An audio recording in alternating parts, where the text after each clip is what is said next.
L'A-10 Warthog a acquis sa réputation comme l'un des avions les plus robustes et puissants au monde.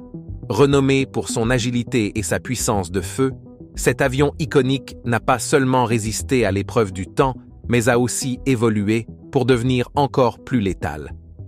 Avec ses dernières améliorations, le Warthog est plus redoutable que jamais, faisant frémir tout adversaire qui oserait croiser son chemin. Mais qu'est-ce qui rend cet avion vraiment formidable?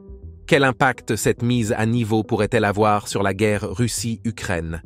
Rejoignez-nous alors que nous dévoilons les capacités supérieures de l'A-10 Warthog antigravité que la USAF teste actuellement à Jérusalem. L'A-10 Warthog est la machine de guerre coriace qui refuse de disparaître. Dans une récente déclaration de l'armée de l'air, le Warthog a démontré sa puissance lors d'une patrouille aérienne de combat en surface, pratiquant des tirs conjoints contre des menaces au sol pour affiner ses compétences tactiques. C'est une initiative pour le Warthog qui n'est généralement pas utilisée dans les opérations maritimes. Pourtant, le redoutable chasseur capable de détruire des chars a acquis un statut légendaire dans le monde de l'aviation, défiant à plusieurs reprises les tentatives de le retirer du service. Cet avion s'est fait un nom en détruisant des milliers de chars, d'autres véhicules blindés et de systèmes d'artillerie. Affirmer que l'A-10 Thunderbolt n'a pas d'égal n'est définitivement pas une exagération. Il s'agit du tout premier avion de l'US Air Force conçu spécifiquement pour l'appui aérien rapproché des troupes au sol sur le champ de bataille. Le développement de cet avion a commencé après la Seconde Guerre mondiale.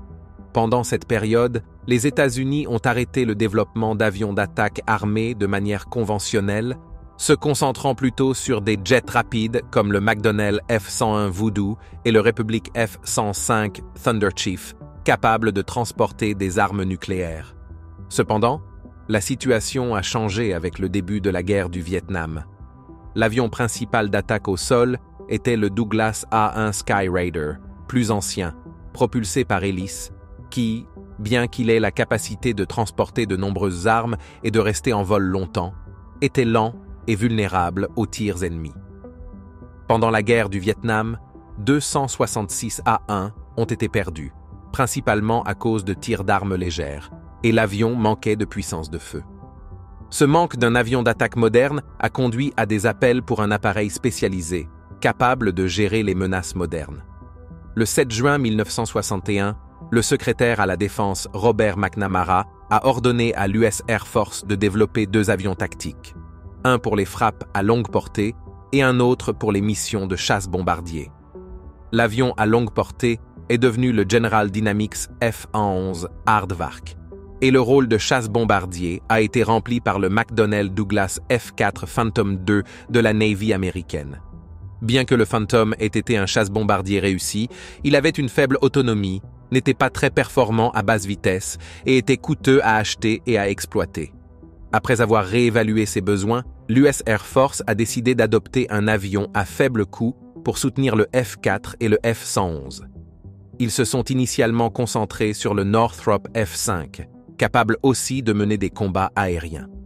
Cependant, une étude de coût en 1965 a déplacé l'attention vers la variante moins chère A-7D du LTV A-7 Corsair II. Malheureusement, le coût de cet avion a doublé en raison des exigences d'un moteur plus puissant et de nouvelles électroniques.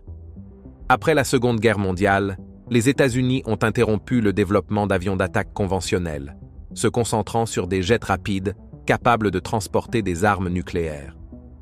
Pendant la guerre du Vietnam, l'armée américaine a commencé à utiliser l'hélicoptère Bell UH-1 Iroquois, qui a rapidement été adapté en hélicoptère de combat, s'avérant efficace contre les ennemis légèrement armés. Cela a conduit à l'introduction du Bell AH-1 Cobra, un hélicoptère d'attaque armé de missiles anti-chars à longue portée, incitant l'armée américaine à repenser sa stratégie de défense européenne, passant de la dépendance aux armes nucléaires tactiques à l'utilisation d'hélicoptères anti-chars. Cependant, plus tard, l'US Air Force a identifié le besoin d'un avion spécialisé pour l'appui aérien rapproché, ce qui a conduit au développement du programme AX. Ce programme visait à créer un avion simple et rentable dédié aux missions CAS. En 1966, le général John P. McConnell a ordonné la conception et le développement de cet avion. En 1970, l'US Air Force a lancé une demande de proposition détaillée, mettant l'accent sur la nécessité d'un avion équipé d'un puissant canon rotatif de 30 mm capable d'opérer dans des conditions difficiles avec un coût unitaire cible de 1,4 million de dollars. Deux géants de l'aviation, Northrop et Fairchild Republic, ont été sélectionnés pour construire des prototypes de cet avion d'appui aérien rapproché. Cependant, le YA-10 de Fairchild a été finalement choisi pour la production après plusieurs essais réussis. Les premiers avions A-10 ont été livrés en 1976 et la production a continué, atteignant un pic de 13 avions par mois. La durée de vie du service de l'A-10 était initialement fixée à 6000 heures de vol, mais les tests de fatigue ont conduit à plusieurs renforcements de la conception, prolongeant finalement l'objectif à 8000 heures. Malgré des défis continus liés à la fatigue des ailes, l'A-10 s'est avéré être un avion durable et capable, avec des modifications de production garantissant sa longévité. Tout au long de son développement, l'avion a subi diverses améliorations pour résoudre les problèmes structurels, notamment au niveau des ailes, où plusieurs séries de tests ont révélé la nécessité de peaux plus épaisses et d'autres renforcements. Bien que tous les avions n'aient pas reçu ces modifications en raison du coût, la flotte d'A-10 a continué à servir efficacement, démontrant sa résilience et son adaptabilité en combat. Après l'introduction de l'A-10, il a été vu comme un vilain petit canard, non seulement à cause de son apparence, mais aussi en raison de son rôle limité, ce qui lui a valu le surnom de Warthog. L'avion a fait face à des critiques, et il a même été question de le remplacer par un F-16 modifié pour les attaques au sol. Cependant, le succès surprenant de l'A-10 pendant la guerre du Golfe de 1991 a fait taire les sceptiques. Pendant la guerre, 144 A-10 ont effectué environ 8100 missions, ne perdant que 7 avions, avec une moyenne d'une perte pour 1350 missions. Cela a aussi prouvé l'incroyable durabilité de l'avion. L'A-10 a détruit 1000 tanks irakiens, 2000 véhicules blindés et 1200 pièces d'artillerie. Lors d'une mission, une paire d'A-10 a détruit 23 tanks irakiens et endommagé 10 autres, un exploit impressionnant qui n'a jamais été égalé avant ni après. Alors, qu'est-ce qui rend cet avion d'attaque si spécial? L'A-10 a été pratiquement conçu autour de son canon, et quel canon! Le GO-8A Avenger à 7 canons de 30 mm est une bête, pesant 281 kg seul et 1830 kg, avec son système d'alimentation et son barillet entièrement chargé. Le canon mesure 2900 mm de long, avec un canon de 229 mm de longueur. Pour vous donner une idée, il est souvent comparé à la taille d'une Volkswagen coccinelle. Ce monstre tire à un taux de 3900 coups par minute avec une précision impressionnante. À une portée de 1220 mètres, 80% des obus frappant dans un cercle de 6,1 mètres de rayon. Pendant les opérations, il a été découvert que les gaz de poudre provenant des tirs étaient aspirés dans les moteurs, ce qui entraînait une accumulation de particules de poudre non brûlées sur les pales du compresseur. Après environ 1000 tirs, ces particules réduisaient la puissance du moteur de 1%. En tout, tirer le canon pouvait réduire la puissance du moteur jusqu'à 10%, augmentant ainsi le risque de décrochage moteur. Pour résoudre ce problème, des dispositifs d'allumage spéciaux ont été ajoutés au moteur en 1981 pour brûler la poudre non brûlée, réglant ainsi le problème. Les munitions de l'A-10 comprennent 1350 cartouches de 30 et 173 mètres avec des douilles en aluminium. Celles-ci comprennent des obus perforants avec des noyaux d'uranium et des obus incendiaires à fragmentation, disposés dans un motif de 4 obus perforants pour un obus à haut explosif. L'avion lui-même a un design à profil bas, avec une aile trapézoïdale et des stabilisateurs verticaux doubles. Le fuselage est une structure semi-monocoque simple, principalement fabriquée à partir d'alliages d'aluminium résistant aux défoliants comme l'agent orange utilisé au Vietnam. L'avion est conçu pour survivre. Le fuselage peut tenir même si 2 longerons opposés où 2 panneaux de peau adjacents sont endommagés. Le pilote et les systèmes critiques sont protégés par un blindage en titane de 1,5 pouces, capable de résister à des impacts provenant d'un obus de 37 mm. Le cockpit blindé, fabriqué en plaques de titane, peut survivre à un obus de 23 mm provenant du canon anti-aérien soviétique Shilka. Les dérives sont conçues de manière à ce que l'A-10 Thunderbolt II puisse continuer à voler, même si l'un de ses stabilisateurs verticaux ou une partie de son stabilisateur horizontal est perdu. Une caractéristique clé de l'A-10 Thunderbolt II est ses 2 moteurs turboréacteurs General Electric TF34GE100, chacun placé dans son propre pod de part et d'autre du fuselage arrière. Cette configuration réduit la signature radar et thermique de l'avion, abaisse les chances que des débris de la piste d'atterrissage pénètrent dans les moteurs et minimise la quantité de gaz de poudre pénétrant dans les moteurs. Chaque moteur génère 4120 kg de poussée, permettant à l'avion complètement chargé, pesant environ 13 000 kg, d'atteindre une vitesse de 834 km/h. Le poids maximal au décollage de l'avion est de 21 140 kg. L'A-10 a été conçu avec son puissant canon GAU-8A comme point focal. Le canon est monté légèrement sur la gauche, mais son canon est aligné avec le centre de l'avion. Le barillet de munitions, qui mesure près de 6 pieds de long, peut contenir jusqu'à 1350 cartouches de 30 mm, bien qu'il transporte généralement environ 1174 cartouches. Des plaques de blindage entre la peau externe de l'avion et le barillet sont conçues pour faire exploser les obus entrants afin de protéger les munitions. L'A-10 porte souvent le missile AGM-65 Maverick qui peut être guidé par des systèmes TV ou infrarouges et est utile pour frapper des cibles à une plus grande distance que le canon, réduisant ainsi le risque des systèmes de défense anti-aérienne ennemis. Pendant l'opération Tempête du désert, lorsque les équipements de vision nocturne faisaient défaut, la caméra infrarouge du Maverick a été utilisée comme substitut à la vision nocturne. Il peut également transporter des bombes à sous-munitions et des pods de roquettes Hydra 70. Il est équipé pour utiliser des bombes guidées par GPS et laser, y compris la GBU-39 Small Diameter Bomb, les bombes Paveway, les Joint Direct Attack Munitions, les Wind Corrected Munitions Dispenser et les bombes planantes AGM-154 Joint Standoff Weapon. En général, un A-10 vole avec un pod de contre-mesures électroniques ALQ-131 sur une aile et 2 missiles AIM-9 Sidewinder pour l'autodéfense sur l'autre aile. En 1986, l'A-10A a reçu des missiles RR AIM-9 Sidewinder pour l'autodéfense. Un total de 715 A-10 Thunderbolt II ont été produits, avec 707 toujours en production.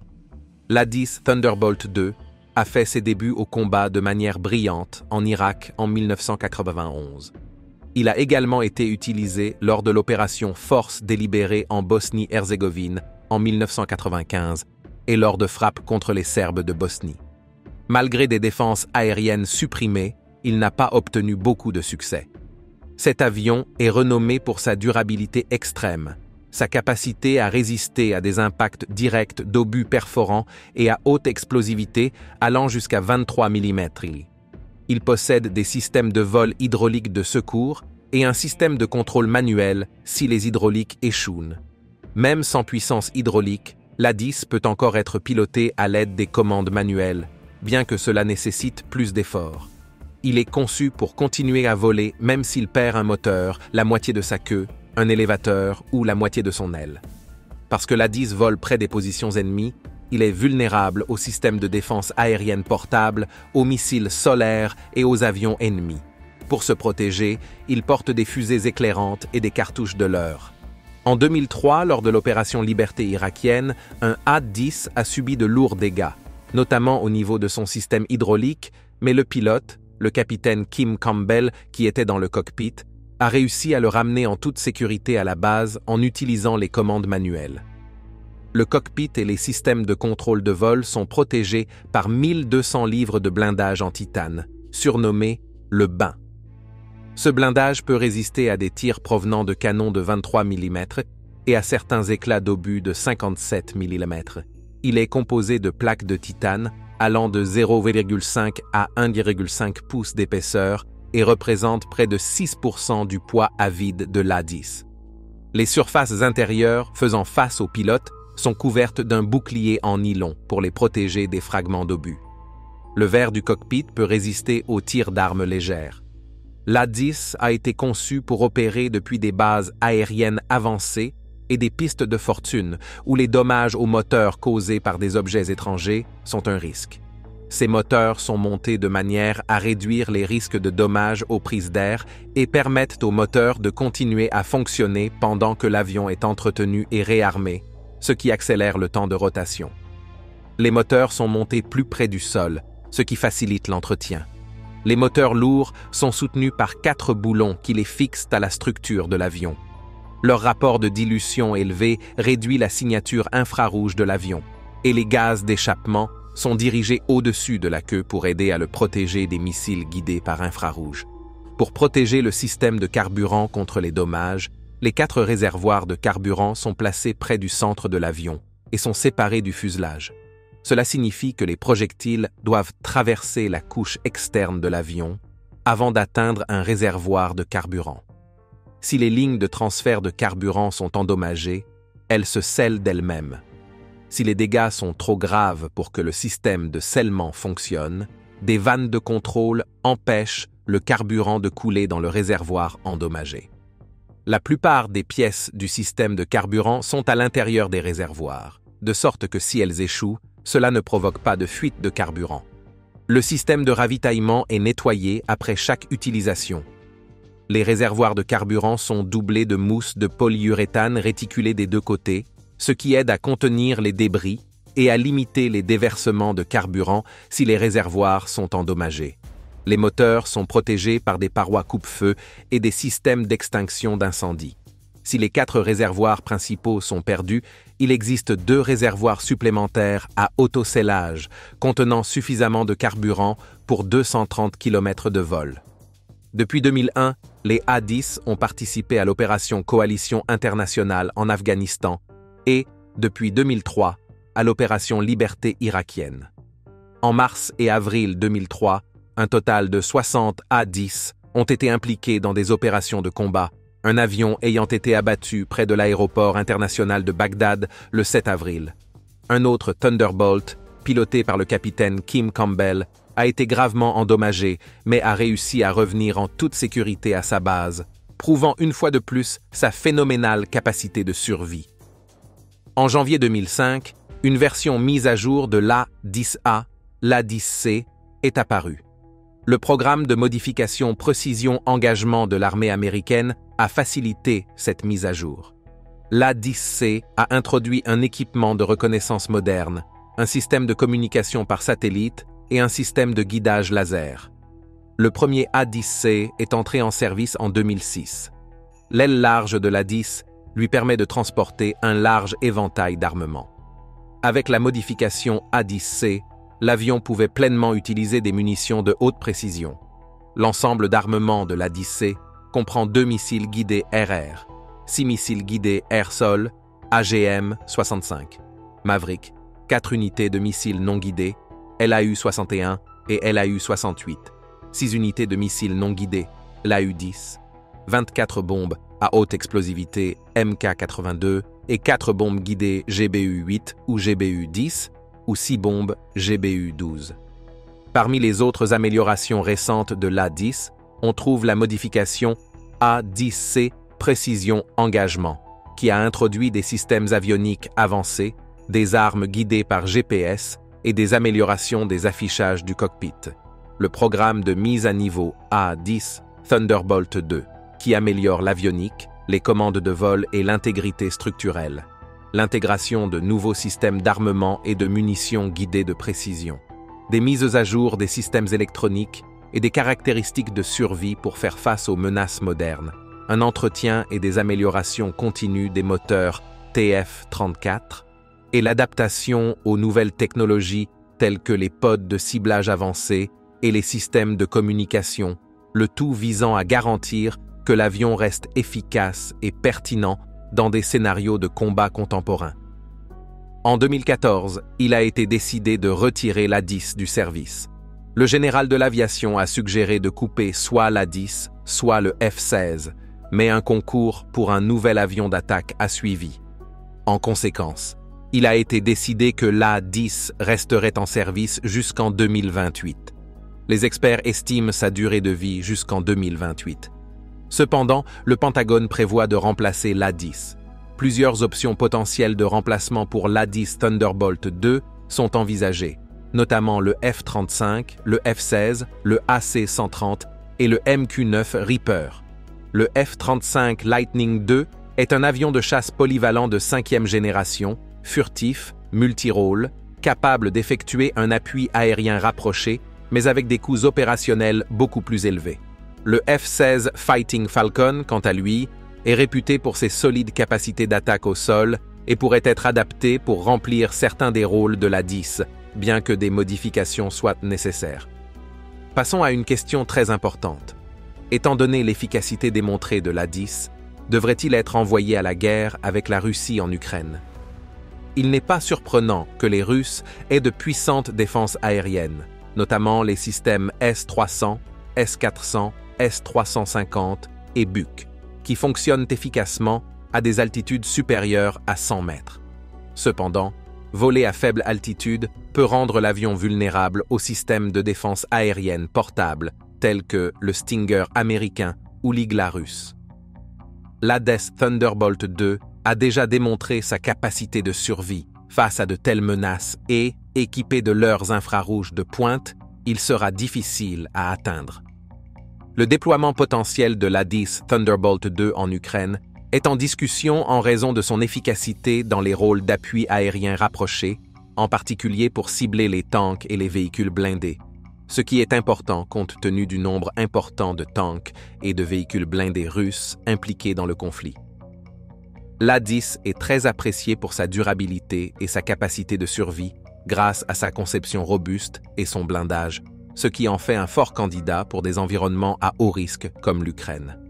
La variante mise à jour A-10C, équipée de systèmes modernes tels que les communications par satellite et les munitions guidées de précision, améliore ses capacités dans la guerre contemporaine. Malgré ces avantages, l'A-10 serait confronté à des risques liés au système de défense aérienne russe avancé, bien que son profil de vol à basse altitude pourrait atténuer certaines de ces menaces. Le débat inclut également la question de savoir si l'A-10, un avion spécialisé et rentable, devrait être utilisé à la place d'avions plus modernes et coûteux, comme le F-35, étant donné ses performances prouvées et ses coûts opérationnels plus faibles. Déployer l'A-10 Warthog en Ukraine rencontrerait plusieurs défis. L'avion devrait opérer dans un environnement protégé par des systèmes de défense aérienne russes avancés, ainsi que des systèmes de défense aérienne portables, ce qui poserait des risques importants malgré son profil de vol à faible altitude. Les coûts opérationnels et la logistique seraient également une préoccupation, car l'entretien et l'exploitation de l'A-10 impliquent des dépenses considérables, y compris le soutien logistique, l'entretien et la formation. De plus, l'intégration de l'A-10 avec les forces ukrainiennes existantes nécessiterait une coordination minutieuse et une adaptation des tactiques pour exploiter efficacement ses capacités. La formation des pilotes est un autre défi, car les pilotes ukrainiens devraient apprendre à opérer l'A-10, ce qui nécessite du temps et des ressources. Enfin, des considérations politiques et stratégiques doivent être prises en compte, y compris les réactions potentielles de la Russie et de la communauté internationale, ainsi que le risque d'escalader le conflit. Merci d'avoir regardé. Tant que vous êtes encore ici, cliquez sur le lien qui apparaît à l'écran pour découvrir une autre de nos vidéos. À bientôt!